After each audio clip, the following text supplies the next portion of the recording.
Hello, everyone. Welcome to our election forum tonight. Thank you for coming along on a cold winter's eve to have a chat to some of our candidates. My name is Ash Russell. I'm the acting president of Equality Tasmania. We have with us here tonight as well. I might go around the room actually and ask people to introduce themselves. From Equality Tasmania, we've got Rodney and then Jenny. Would you like to say hi? Hi everyone, Rodney Kroom here, pronouns he, him. And Jenny Otho-Mensa here, pronouns she, her. Nice to see you all. Thank you very much. We are also joined by several of our candidates this election. We'll do a quick hi introduction, pronouns if you like, around the room. Now I'm going to go just on my screen and nominate people in the order they are. So we'll start with you, Nick. Hi everyone, glad to be here. Thanks to Equality Tasmania and working it out for hosting the forum tonight. Kristie. Hi everyone, I'm Kristie Johnston, independent member for Clark. Thanks for hosting Equality Tas, and my pronouns are she, her. Rosalie. Hello, Rosalie Woodruff, leader of the Tasmanian Greens, member for Franklin, and I'm she, her. And Peter. Hello, Peter George, independent member for Franklin, he, him. Thank you. And Ella. Hi, I'm Ella Haddad. My pronouns are she, her. I'm the Labor member for Clark and Shadow Minister for Equality. Thank you. And we have Michelle, last but not least. Hey, Michelle Dracoulis, independent candidate for Lyons. Thank you very much, everyone. Now, I'd like to start us off today by doing an acknowledgement of country. So I ask everyone here to begin by reflecting on the land on which you are today and the people who've cared for it for thousands of generations. I'm in Nipaluna, Hobart, on the banks of Timtomali Mananya, the River Derwent, and this is the land of the Muwinina people who did not survive colonisation. I pay respect to their past elders and also to the present elders of the Palawa who continue to care for our beautiful country. We acknowledge that Australia is stolen land governed by a structure put in place by its colonisers, and we're currently engaging with that structure in a state election where we can't be certain that Aboriginal people, queer people, or other communities will get equal representation or have their voices heard. And that's why it's important for us to meet and speak to our candidates, to see where they stand on important issues that affect our communities, and to see what they're willing to do to ensure that we have a safe and equitable society. Tonight, I will ask each of our candidates to give a quick 2-minute spiel about what they and their parties are willing to do for the LGBTIQA+ community, or what they have done for our community already. And then I will ask them a couple of questions, and I'll also ask them questions from you, all the attendees. So please, if you have a question today, put it in the Q&A section. There's a chat to discuss, and there's a Q&A section as well. I might start off with a little bit more context as well. Rodney, would you mind giving us the 1-minute overview of these election forums? And then we can move to our candidates to give us their 2-minute spiel. Thanks, Ash. Hi, everyone. Great to have you here. Thanks to the candidates and to all the community members who have logged on. Equality Tasmania, in its various forms and incarnations, has been convening election forums since, I think, the election of 1989, ever since then.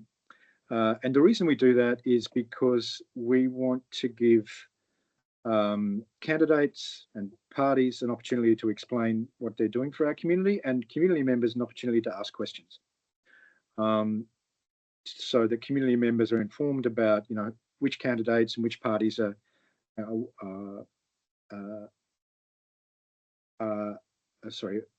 what parties are doing and candidates are doing for the LGBTIQA+ community.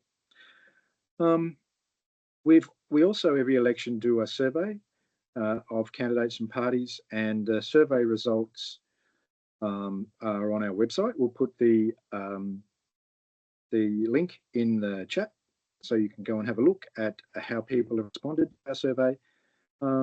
And we've also done scorecards for the parties and the candidates, which are also on that page. So that's summarises the positions of the parties. As is always the case, Equality Tasmania doesn't take sides. We try to be fair and equitable and as possible with all the parties and candidates. This is an opportunity for them to speak for themselves. And like I said, for you to ask the questions that are on your mind. I'll just finish by saying that I'd like to acknowledge the Punanua people on whose land I am at the moment, with that lovely waterfall in the background there. And back to Ash. Thank you very much, Rodney. I would like to go around to all our candidates and, like Rodney said, give you a chance to speak for yourselves. I will go through my screen as well. People have moved places a little bit, so I'm going to start with Kristie. Excellent. Thank you so much, Ash, and thank you for that really lovely acknowledgement to country. And I'm also recognise it's NAIDOC week, so happy NAIDOC week, everybody, as well. I'm really pleased to have the opportunity to come and present today to this forum. This is an issue that I've been incredibly vocal in my time in Parliament. So as the independent member for Clark, I've been in Parliament since 2021. I've always been an independent and representing the people of my community in a way that is putting their interests first, community interests first, rather than party interests.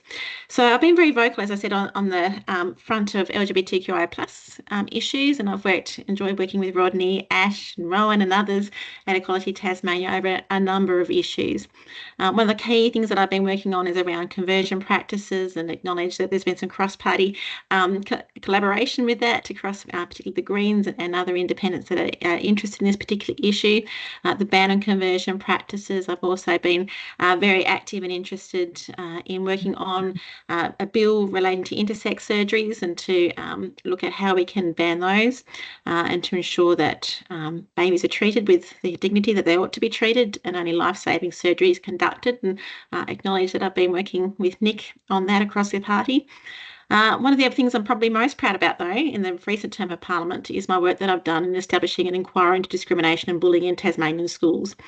And this came as a result of my son being at a Catholic school and receiving the awful letter from the Archdiocese, the Archbishop Julian Porteous, about what his views were around Catholicism and who should be in Catholic schools. And I was absolutely appalled as a mum, as a community member, as a member of Parliament about that. And I talked to many in the community about those concerns, and so I put a motion up to Parliament, because I felt that this was not a concern that was just limited to Catholic schools, but there was significant discrimination across the whole community in relation to LGBTQI matters in particular. So we've had that inquiry underway now, almost at the stage of writing that report, but unfortunately it did mean that the election has postponed that. But some really important evidence I'd like to talk about a bit later on.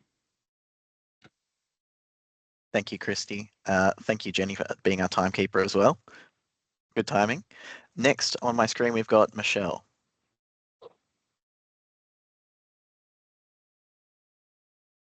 Hey, sorry, having trouble with the microphone there. Yeah, so running as an independent, no set policy platforms as such. I can completely support Kristie, though, there with being against conversion therapy and the practice of intervening on young children and babies who are intersex. Very strong supporter of the LGBTQIA+ community. Have made some headway here at council as well, having recognised Pride Week for the first time ever, raised the flag for the first time ever, and getting some fairly good practices going in the workplace for staff at this end as well. So seeing as though I'm fairly new to the table, I don't have anything to offer in the way that Kristie does, but definitely a big supporter of community. Thank you very much, Michelle. Next on my screen, I've got Rosalie. Thank you, Ash, and everyone for organising this. I also acknowledge that we're meeting on stolen land. I'm meeting on the land of the Muanina people, and recognise elders in the community and the work that's been done to bring environmental and social justice for Aboriginal people. We've worked really hard across the parties, and we supported the truth-telling process, but we are going to spend the next term in Parliament advocating hard on behalf of Palawa Pakana for a treaty and for Aboriginal heritage laws to be reformed. The Greens have been a very long and proud advocate and staunch defender for the rights of the LGBTIQA+ community in Tasmania. Starting from when Bob Brown was in Parliament. But in 2012, we moved the first marriage equality bill. It was co-sponsored between Nick McKim and Lara Giddings from Labor, and it passed through the House of Assembly, but was scuttled in the Legislative Council. And we moved a motion that passed both Houses of Parliament in 2016, which was the first time in a Parliament in Australia that recognised, that supported marriage equality. We also worked with Rodney's leadership in 2018 to get the best births, deaths and marriages reforms in the country, so that it allows people to change their gender on their birth certificate. And this has been a critical and really important reform. There's so much more to do there. Of course, we moved and successfully got an amendment to the historical expungement legislation that went through the lower house last year to get redress. This is an historic first in the nation, and work that we are going to come back to, because unfortunately that was prorogued, and we'll have to bring that back on again. And finally, banning conversion practices is critical. We don't want Tasmania to become a honeypot now that other states have done this work. And we will continue on with the work that we've been doing with Rodney and also with Kristie. And we've got very strong, definite plans to progress that in the next term of Parliament. Unfortunately, it was cut short. So we support all of the things that Equality Tasmania. Great. We support everything that you've asked for. Thank you very much. Good timing right at the end. Next on my screen, I've got Peter. Hello, everyone. I'm also on Muanina land and acknowledge that this was land that was never ceded. First of all, I'd like to quickly say I agree with the train driver who became New Zealand's Prime Minister, Norman Kirk, who said that a roof over your head, something to do, someone to love, and something to hope for is probably what most people need in life. Something to hope for is what we're talking about tonight. And I have been on a long journey, probably the oldest candidate in the room. I was born in the 1950s when the term queer was a term of abuse, which I've since learned no longer has the same connotations. And that's been helped by meeting with Ash a few times. Also because I have someone working in the campaign who identifies as part of the queer community, and a chair of our campaign, who's Paul Thomas, who is a great leader of the early gay rights movement, and I know worked with Rodney and was a founding member of the Gay and Lesbian Rights Group. So I'm on a journey of learning. So I am going to quickly read what I wrote, if I may, because I know that this is important. This is not an area I acknowledge in which I'm experienced. So I say, the strong society relies on valuing and respecting diversity of skills, talents, and experience of all members of the community. Being safe and cared for is what each of us needs to live a fulfilling life.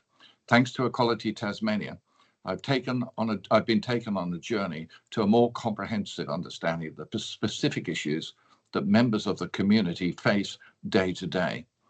As a straight person, I acknowledge that I have much to learn, but in speaking with Equality in Tasmania, I now am much more aware of how legislative changes can level the playing field for the queer community. I'm glad I'm able to respond positively. I have been able to respond positively to the questionnaire with deeper understanding about what each of the issues you're concerned about have raised. If I'm elected in the seat of Franklin as an independent, I will happily pursue all these objectives. My bottom line is that a healthy, inclusive society excludes and discriminates against no one on the basis of their identity, gender, sexuality, race, or religion. Thank you very much, Peter. Ella, you're next on my screen. Thanks, Ash, and thanks to Equality Tas for organising tonight. I am in Burnie right now, which I believe is Padaway country, so I would like to pay respects to Tasmanian Aboriginal people all around the state, and thank you for the opportunity to be part of tonight. I've been a very strong defender of the rights of the LGBT community long before I was in Parliament, and I've been proud to work with Equality Tasmania and its predecessor organisations for many years now. And in terms of representing the Labor Party, what some members might not know is that it's at a local level, it's Labor governments who have introduced the previous pieces of legislation that have gone a long way to protecting the rights of LGBT people, such as the Anti-Discrimination Act, the Relationships Act, which was a legal protection for same-sex couples before marriage equality was enacted at a federal level, same-sex adoptions and others. And within Labor, it's actually quite often the case that it's the Tasmanian branch of the Labor Party that really pushes for progressive reform, including protections of LGBTIQA plus rights and people and lives. So I'm very proud to be a part of the Tasmanian branch of the Labor Party that has pushed for those things for a very long time. And we've got a very active sub-branch called Rainbow Labor that people have probably heard about. My proudest moment in Parliament so far, and if I'm to lose my seat at this election, it will still be the proudest thing I've achieved. Rosalie mentioned it earlier, and it was working with the Greens and the crossbench in 2019 to introduce Tasmania's birth certificate legislation. So it's world-leading gender recognition law reform that means that trans and gender diverse Tasmanians can have identity documents that match their identity. And we were heavily criticised for doing that. It does show that change is possible from opposition, but it's really hard to do from opposition. I've gone on way too long, thanks Jenny, but we also do support all of the things that have been mentioned in the survey, and I've provided some quite lengthy responses that are online in the Equality Tas survey, and I hope we'll get to them during tonight. Thank you very much, Ella. And last on my list, but not least, Nick. You are muted, Nick. Thanks, Ash, and thanks to Equality Tasmania again for hosting the forum tonight. It's my pleasure to be here representing the Liberal Party tonight. As Community Services Minister, it was a pleasure to work with both Equality Tasmania and working it out, particularly Rodney and Robin, to establish funding for both organisations to be recognised as peak bodies by the Tasmanian government, the first Tasmanian government to recognise both groups. I know one of the frustrations of Rodney and Robin was that they were being used as pseudo advisors to the government, doing a lot of work that basically wasn't being rewarded. So hopefully that funding has gone some way towards recognising the work of both organisations and the assistance that they provide to the Tasmanian government in legislation development.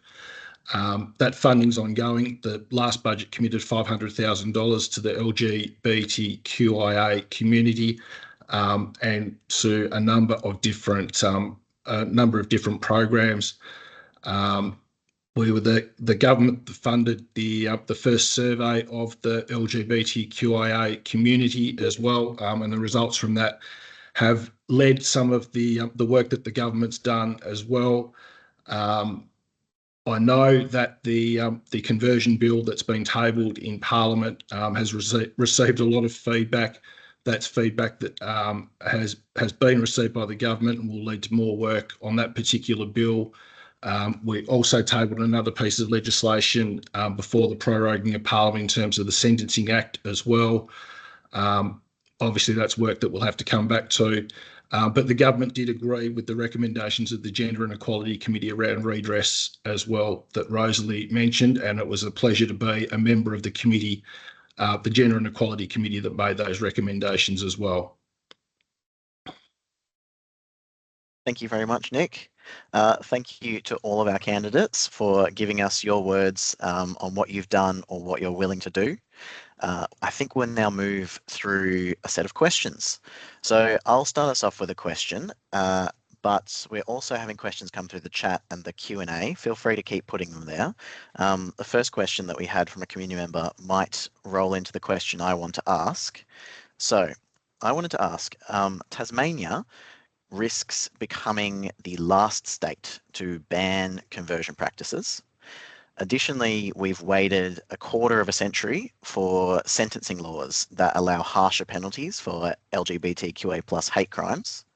And we've also had the school discrimination inquiry be suspended because of the election. And it's been 3 years since the release of the Telling Us the Story report, with no sight of the promised LGBTQA+ action plan based on that report. So we have a lot of legislative things going through Parliament that were ended or haven't started because of this election. How will you make sure that these top priorities, that these are top priorities in the next term of government? I'll let you all put hands up for who wants to answer first. Peter put a physical hand up. I'll go with you first, Peter. I'm happy. I'll defer to Rosalie. She's right. Okay. Okay. Let me just say this. None of this should be difficult. And as an independent, I know that and in fact, as a parliamentarian, I think there is goodwill across a large part of the Parliament towards getting these things done. None of them should be particularly contentious. All of them aim at bringing the queer community into line with the human rights that apply to the rest of the community. I don't see this as being difficult. This is a lot of this has got to do with parliamentary legislation being drafted. And I believe that goodwill and determination with Labor, with Liberal, with the Greens, and specifically with the crossbench, these things can be done very simply. And I've got to say one thing in a sort of perhaps too light-hearted a way. None of these require money. These are all things that can be done without without having to dig into an already struggling budget. So my answer is work across the entire spectrum of Parliament, and we can get these things done for you. Thank you very much, Peter. Next, Rosalie. Thanks. Good question. Yes, you're correct. And Parliament was interrupted. Some of these things would have been in place by the end of this year and still can be. So the hate crime legislation was drafted by the government. It was tabled, and it is, it is very, very good. I can't remember the details, whether we were proposing to make amendments to it or not, but it's basically a very, very good document based fundamentally on the TLRI recommendations, and we will assess that with micro details and listen to the community to make sure it's what people want. The ban on conversion practices, the TLRI recommended how that should look. And as I flagged before, the Greens have been doing some very active work on that, and I can indicate that, we'll be intending that it's our commitment to do everything we can to bring a bill on for debate this year. In the knowledge that this is a very odd year, and I'm not sure when we're going back to Parliament yet, but that's our intention. If it's not the end of this year, it'll be very early next year.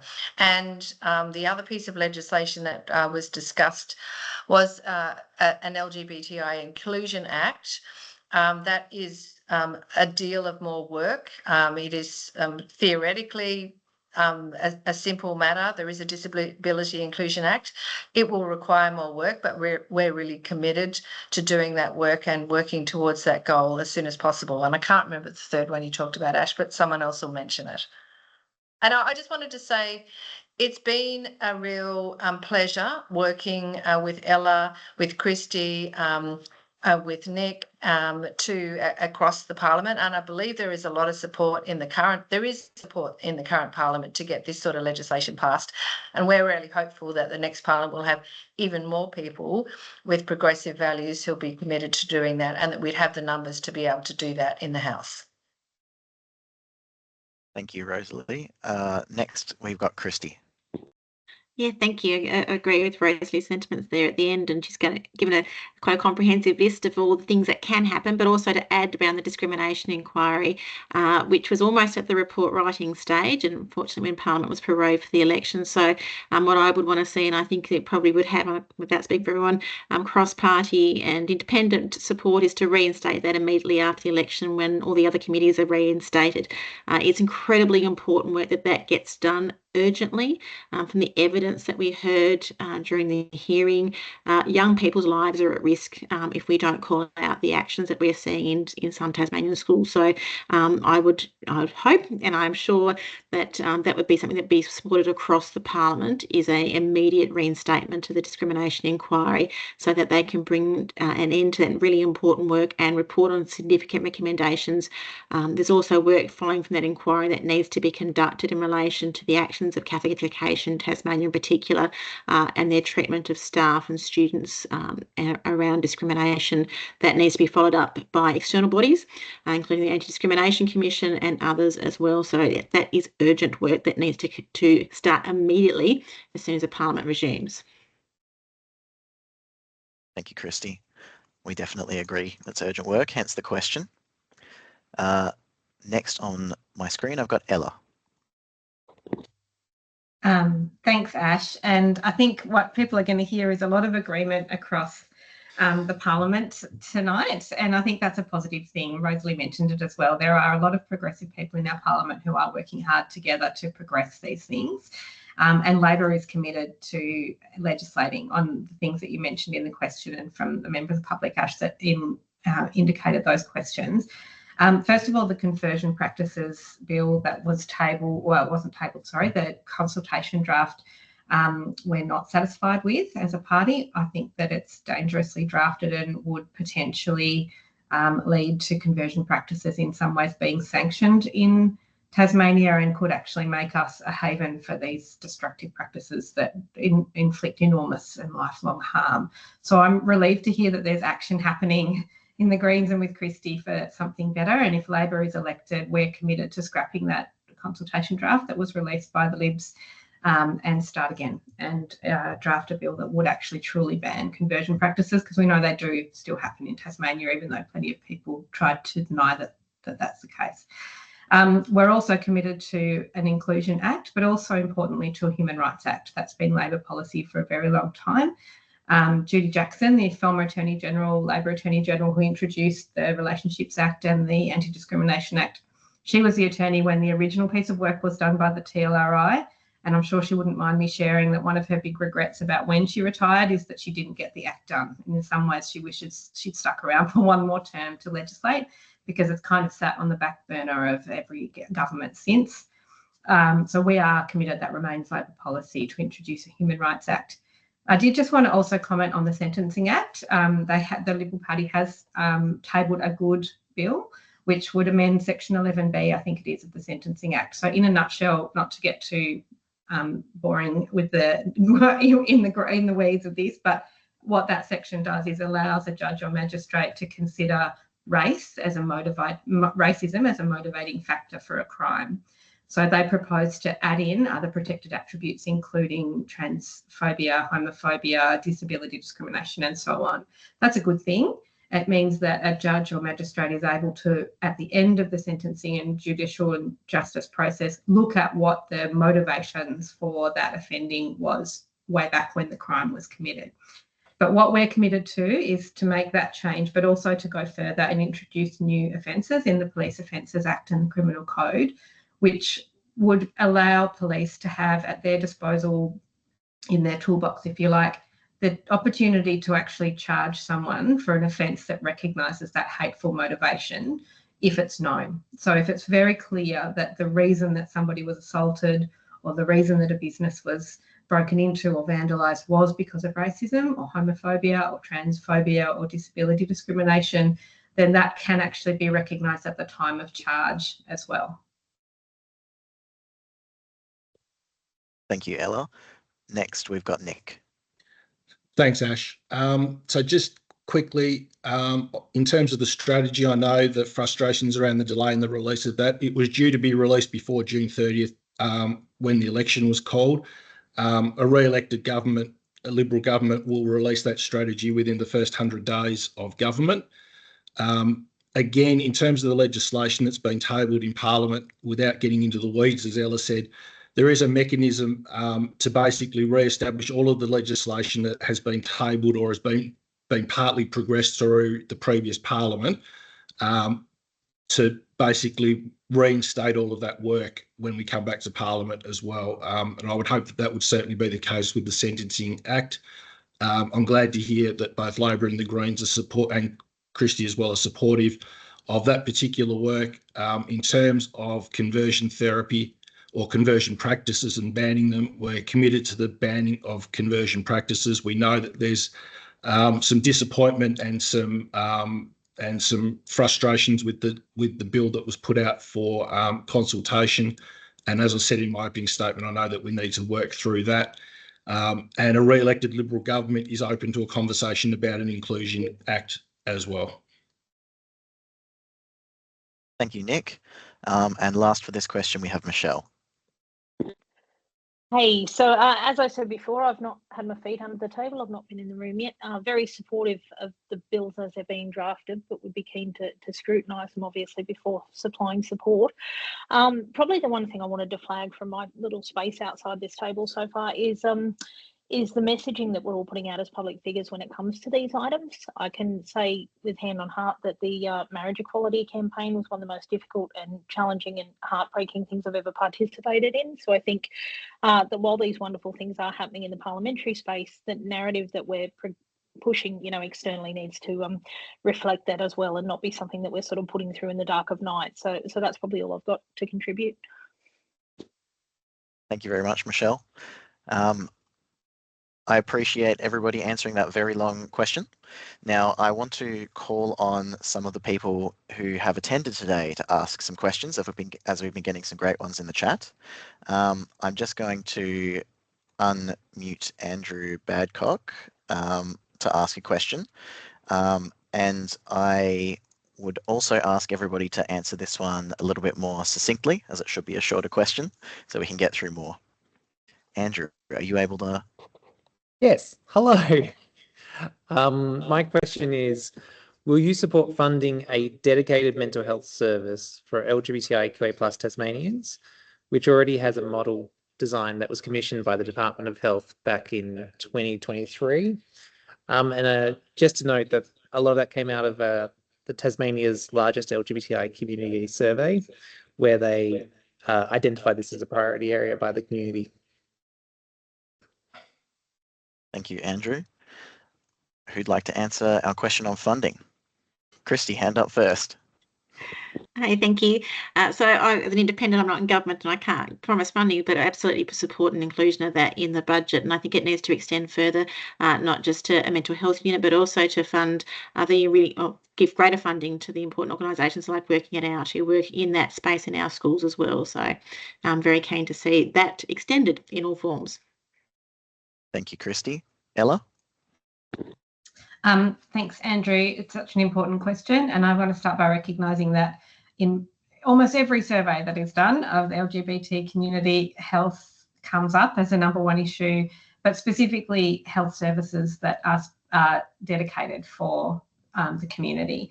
And I know that there already is some amazing work being done by people like Dr. Miranda Hahn and others who are already ready with the building blocks of what could become a specialist service. So I've had some conversations with those people involved with that work already. And if we win government, I'd be pushing really hard to find funding for that within the health budget. I am shadow health minister, so you would have seen we've been making lots of health related announcements around access to GP and nurse practitioner led care. I want to be able to push for this as well. The best way for me to be able to do that is within government. And I think a holistic service would include, as others have said, things like access to mental health, but also to gender affirming care that is protected and strengthened in Tasmania. And I think that can best be done by having a standalone service. I think there's lots of amazing GPs who are safe places for gay, lesbian, trans people. But I know from my own conversations and consultations I've had about this idea of a standalone service, it's not the same as having somewhere that you know is completely a safe place and promotes particularly gender-affirming care for people that need that, and every other kind of health service. Thank you, Ella. Next, we've got Rosalie. Andrew, yes, we would support it. And I'd make the obvious point that I think we can all talk about supporting this, but the money doesn't grow on trees. And we might have all noticed that there's a $13 billion sort of debt in 4 years' time looming. And the Liberals have previously been very, very clear about, 2,500 public service cuts. And we know that there's cuts to the health sector already, $150 million each year. So money is being cut, jobs are being cut. In order to have a whole brand new service, there needs to be money, which is why the Greens strongly oppose building a new stadium and have a range of other measures to make room in the budget to do exactly these sorts of things. Thank you, Rosalie. Nick. So look, overall, the budget that's been left on the table with the proroguing of Parliament had $250 million for mental health and $280 million for new mental health infrastructure right across the state. But I also recognise I've had conversations with Dr. Miranda Ham as well around this particular issue when I was Community Services Minister, and I know that as somebody else said, that it's the number one issue that comes back in surveys as well. So it will be an ongoing conversation with government, I'm sure. I don't want to give mealy-mouthed answers, but I just want people to also understand that I'm here representing the Community Services Minister tonight, and that I'm a backbencher now as well. So budget questions around actual funding commitments are difficult for me. Thank you, Nick, and thanks for the clarification. Peter, I think you're I'll be last on the list. I'll be very quick. I don't have an answer for you, Andrew, because I don't know enough, but I can certainly follow what Equality Tasmania will fight for, and also other parliamentarians. What I will say is that I know something urgent needs to be done, because I know that the rate of suicide and the rate of suicidal thoughts and the rate of mental health amongst queer people is shockingly high, far higher than it is amongst the rest of the community. So, and in the end, I know the budget's tough, but in the end, the truth of the matter is that not only can this save lives, but it will eventually save money as well. It would be an investment to do something along these lines. That's all I have to say, because I don't know enough, but I strongly understand why you seek it. Thank you very much, Peter. Thank you for asking the question, Andrew. Now, Rodney, I'd like to ask you for another question that we have. Yeah. I believe there's one in the chat and one that you had as well that we could combine on intersex legislation. Yes, thanks, Ash. So there's a question in the chat that I'd like to ask. It's for Nick, and it's about intersex law reform. I'm gonna be rude and actually go back a step to something that Nick said before that I just wanted to clarify as well, a technical thing. You said, Nick, that before I asked the intersex question, you said that the existing bills can be reinstated where they are. So like the Sentencing Act reform can be reinstated. Does that mean that the financial redress bill and the expungement amendment bill that relates to historical convictions of gay and trans people in Tasmania's past, that can be reinstated where it is now, like in the Legislative Council? Yeah, I believe so, Rodney. Yeah, so that we don't have to go through everything all over again. We can simply do what we were going to do in terms of the Legislative Council moving the amendments necessary to institute the Gender and Equality Committee's recommendations, and then it'll come back downstairs to us for a vote to ratify the amendments that have been made. Well, that's really good news, because of course the older LGBTIQA plus people who might avail themselves of that financial redress they're pretty elderly, and the Yep. sooner we get legislation through and ensure that they can get some kind of redress, that'd be great. Yep. So back to the intersex question, there has been some discontent amongst intersex advocates in Tasmania about the Liberal Party's response on this issue to our survey. There seemed to be no sort of intention to legislate to try and ban unnecessary and harmful medical interventions on intersex infants, infants with variations, innate variations of sex characteristics. And I know there's particular concern, and just looking at the question here, that the Liberal Party's response is that if people want some kind of compensation for those practices, those surgeries on infants, when they have caused lifelong harm, then there are existing avenues available for that. And the person who asked the question here makes the point that there really aren't existing avenues for that. No one has taken those avenues if they exist. No one's brought that to attention of people who have been through these surgical interventions. And it was more than 2 years ago now that intersex advocates met with the Premier, talked about the Tasmanian Law Reform Institute's recommendations that we ban these surgeries, including the TLRI's recommendation that there needs to be avenues for compensation for unlawful practices. Can you, if there are existing avenues for compensation, can you point to them? That's the question that's being asked here. And can you elaborate more on what can be done to ensure that no matter who's elected who forms government after the election, that there's progress on this issue? So I can't point to the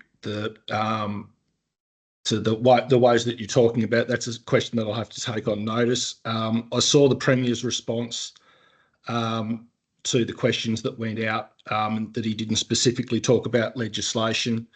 As Kristie said in her opening contribution, both Kristie and I have been working behind the scenes on potential legislation in terms of this issue. It's something that I'm still committed to working through with Kristie and with others as well. I think the most likely outcome in terms of legislation is probably a private member's bill like Kristie is proposing, and potentially with a conscience vote for members of Parliament, which would be up to the leaders of the political parties as well. Obviously, the work that Kristie has been doing has been derailed or has been postponed by the election campaign. It's something that I'm more than happy to start work on again after the election if I'm elected with Kristie, and it's something that the Premier knows that I've been working on with Kristie as well. Thanks for that. And if I can put the person who I know who's asked this question, I can put them in touch with you to talk a bit more about those developments. More than happy for you to give them either my phone number or email address so that I can get some more information for them. Yep.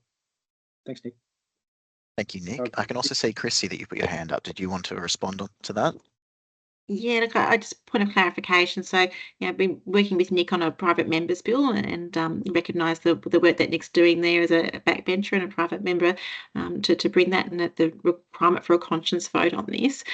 Just in relation to the person's question around compensation, my understanding is the current situation is that the compensation available is only through a private legal matter, which would be claiming medical negligence and suggesting that the doctor had conducted a surgery, whatever it might be that didn't go right.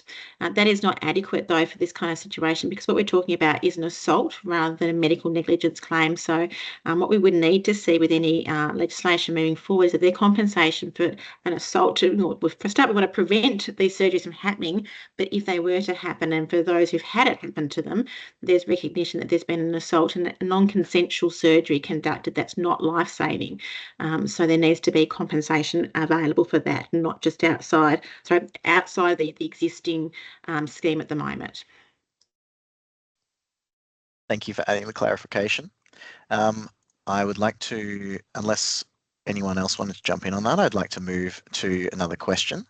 We have a question in the chat from Trenton, and I was going to find you in the list to unmute you, Trenton, to ask it yourself. There you are. Would you like to ask your question, Trenton? Yes, I would like to. Hi, everyone. So my question is, how do the parties / candidates / parties plan on protecting students and teachers working in the Catholic and independent education sector? Through a parliamentary inquiry, we have found that the Executive Director of Catholic Education Tasmania has openly said that they do not promote they do not allow LGBTQIA plus teachers to be promoted.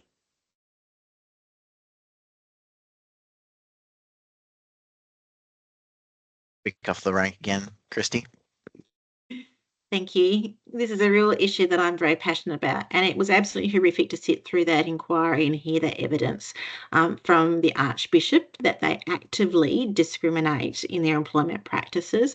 Furthermore, on that particular hearing, they did also confirm that they refer children to a practitioner who practices conversion practices as well. So, grave concerns for all involved in the Catholic community in Catholic education. Now, I say at the start, that's not every Catholic school, but when you have the head of Catholic education, Dr. Jerry Gaskin, and the Archbishop saying that there's nothing wrong and flagrantly breaching Tasmania's excellent anti-discrimination laws, then we have a real issue. So there needs to be urgent action taken.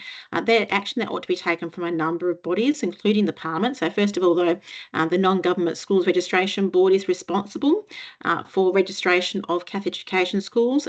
There is a onus upon them to investigate where there's a clear breach of the registration standards around wellbeing of students and staff. I would argue there is a very clear evidence there that we've heard under oath that has happened. There is a requirement, I think, on the government itself, the Education Minister, to intervene in this particular situation and call out this appalling practice. There is also a need for the Anti-Discrimination Commission to investigate, I believe, a no-motion inquiry, which would hopefully occur after a parliamentary inquiry recommended it and called it out to ensure that there is actual breach. And I think it's really important to note that there should be absolutely no watering down of our excellent anti-discrimination laws by any stretch of the imagination. Dr. Gaskin and the Archbishop to suggest that they don't need to comply with Tasmanian laws because they're complying with federal laws is a fundamental misunderstanding of the way that our laws work and the way that the Federal Discrimination Act and Sex Discrimination Act works. So it is a real concern, and we know that these matters are happening on the ground as we speak. Thank you, Kristie. I'll put on my timekeeper hat as well and ask everybody to try and keep this one short because we've got a few more questions we want to get through before we finish. Rosalie, you were up next. You're muted. That's two we've got with that tonight. I'm just a slow learner. That was a very good answer from Kristie, and I can't add to the details other than just say that Vicar Bailey was the Greens member on that committee, and he spoke up very strongly along with Kristie and other members against what Julian Porter said under oath. It is a sign that we need to be very, very strong standing up against a person on behalf of a whole community of schools who is so brazen as to make a statement like that under oath. We will call him out. We will be loud in the advocacy, and we will support all the things and all the tactics that Kristie talked about to make sure that we call them to heel and make them understand that they're not above the law, they are beneath the law, and they need to adhere to the law. Thank you, Rosalie. Next, I've got Ella. Thanks, Trenton. And I do want to really commend the work that committee's been doing. Kristie, you're a member of it. You chaired it. Nick, Rosalie and Anita Dow was on it for the Labor Party, and we're supportive of it being re-established as well. I worked for 3 different Labor Attorney Generals many years ago, and then I left and went and worked in the real world for more than a decade before running for Parliament. The Catholics came to every one of them and ask them for special protections, special exemptions from the Anti-Discrimination Act to be able to discriminate against students and teachers. And each of those three attorneys refused to provide them those exemptions. But I sat in on those meetings and I was pretty appalled by what I heard. They basically argued that they're already breaching the Act, so they just wanted an exemption to legally justify what they felt they were already doing and that it was okay. It isn't okay. And I would support strengthening the parts of the Act that can protect students and teachers in all schools, but particularly in religious schools. Years later, I did end up sending my kids to a Catholic school. I feel a bit weird about that, but it was all down to the principal, whether it was a good culture or a poor culture in that school. And when my kids started there was an excellent principal who I know was very supportive. I know there were trans kids in that school who only the principal and their parents knew that they were trans kids. She was very, very protective, unless they wanted to be out. But if they didn't, she was very protective of the rights and the safety of those kids. Principal changed, the whole school changed, and I ended up pulling my kid out of the school and she's back in the public school system now. It's not okay for it to be so disparate like that as well. Those protections that exist need to exist in every school, and it can't be down to whether there's a principal who's supportive of trans kids or not. Thank you, Ella. Thanks for sharing your experiences. Nick. I'll be very brief. Ash, Tasmania's is rightly proud of the Anti-Discrimination Act that we've got. All schools need to comply with the Anti-Discrimination Act. The evidence that was given at that inquiry was disturbing, and speaking to members of the Catholic community, they were disturbed by the evidence that was given as well. Those protections in the Anti-Discrimination Act are there for a reason, and they need to be adhered to. That's a very succinct answer, a good one. Thank you, Nick. Peter. No one and no organisation should be exempted from the Anti-Discrimination Act. And I think it's a bloody outrage, frankly, that Catholic schools can speak out so bluntly against what is essentially our human rights. It just boggles my mind. So take action against anybody who breaches the Anti-Discrimination Act. We should take action. Thank you. I do want to move on. Rosalie, did you have one? No, I would just like to ask a clarifying question from Ella. Ella, I know your views are very strong and supportive. Is that Labor's position or is that your position? Because I was a question about some of the comments that Josh Willie made on that committee. Well, it's Labor's position that we'll re-establish the committee. I'm not on it, so I don't know what I heard. I didn't hear what Josh said. I'm happy to explore it further, but I can't see, well, a caucus room that I'm in, I'll be arguing against any exemptions to the Anti-Discrimination Act that allow discrimination in Catholic or any other schools. Thanks. Thank you. Now, we've only got 5 minutes left. I'd like to ask one final question from the chat. We might not have time to get to everyone, though. So Brett in the chat, in the question section, has asked, LGBTQA plus people living in regional and rural Tasmania often face reduced access to inclusive health, legal and support services. How will you help close that gap and make sure these services actually reach these rural communities?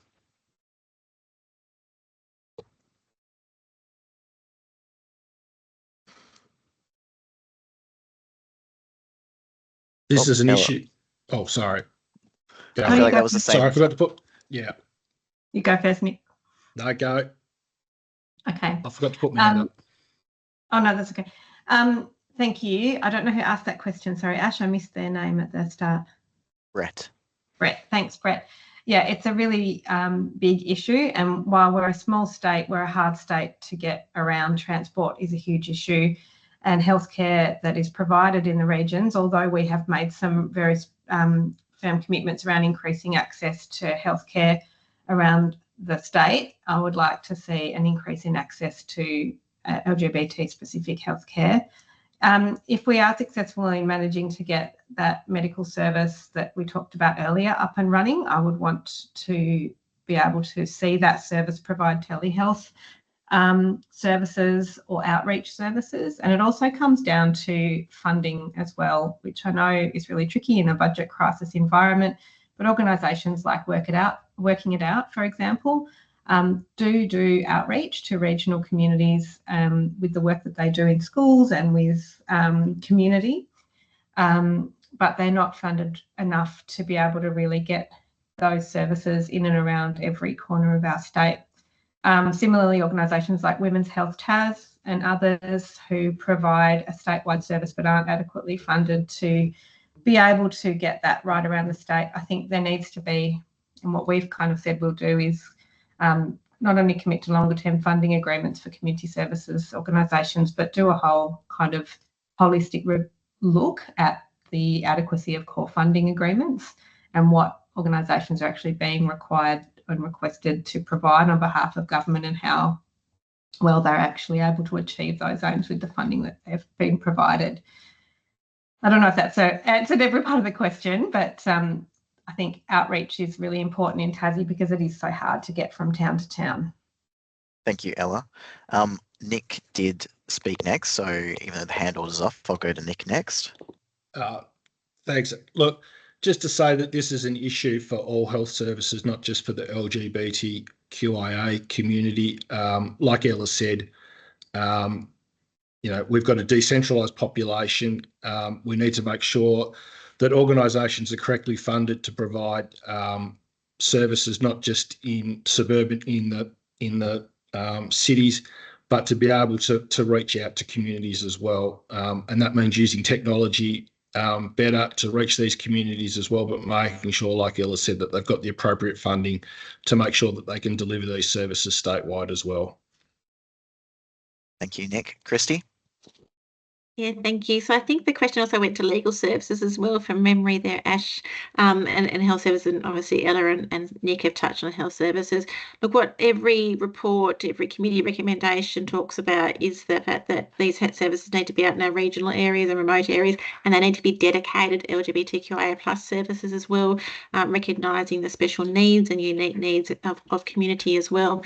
And it comes down to budget, and budgets are all about choices, and we have a government that's not making good choices when it comes to budget. So whilst we're at an election because of a budget crisis, we do have the ability to choose wisely how we spend our money.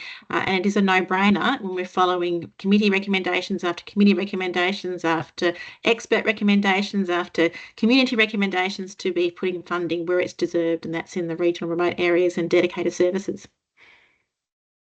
Thank you, Kristie. Rosalie, you were next, keeping it short because I wanted to get to Michelle and one final question.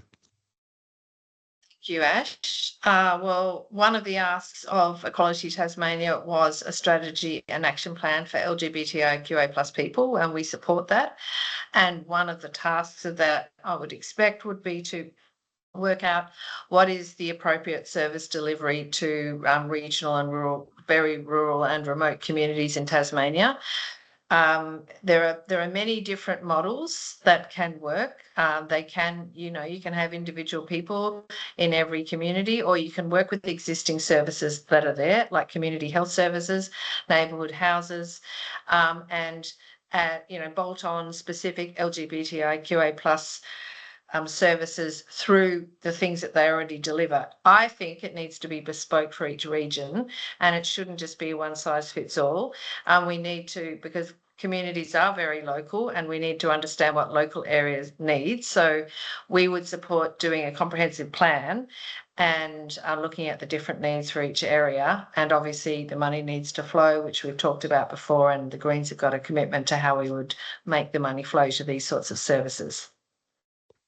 Thank you, Rosalie. And Michelle? Hey, so very supportive of advocating for these services to be available regionally, whether it's telehealth, outreach services, a service that goes through the area. But I actually wanted to add to it that some of the conversations I've had have been around people who don't have the ability to age in place for whatever reason, they're physically not able to, they don't have the support systems. And I'd like to see some funding specifically allocated to people that are going into facility-based care, because the understandings around that for community are not great. And I've had that told me by people that actually run facilities for ageing persons. And I think that's an area we really need to invest in, health and mental health, because that can be quite jarring to end up in that situation for both the carers and the person who suddenly has people around them that don't understand them at all. Thank you, Michelle. That's an important addition to consider. Now, I know we have just reached time, but we started 2 minutes late, so I'm stealing one last minute for a final yes/no question. We had one in the chat about trans rights, and I know that we haven't had enough time to touch on that sufficiently tonight. So I want to quickly ask everybody a yes/no. Will you oppose all attempts to roll back trans rights and vocally support trans people? Yes. Yeah. Yes. Yeah. Yes. Perfect. All hands went out the window there. I think that was yeses across the board. Thank you very much to all our candidates for coming and speaking tonight. Thank you for the community members attending and asking questions. If you believe there were any issues that weren't covered or not covered sufficiently, we have surveyed candidates and everybody has given us a response, and they are published on our website before the election. We'll also put this forum up on that page so you can watch back if you wanted to check what anybody said. And as always, you can reach out to us at hello@equalitytasmania.org.au if you have any further questions. Thank you very much. Good night, everybody. Thanks, Ash. Thanks, Ash. Thanks Good for night. very calling in, much. Thank you. Taz. Bye, everyone. Thanks all. Thank you. Thanks, everyone.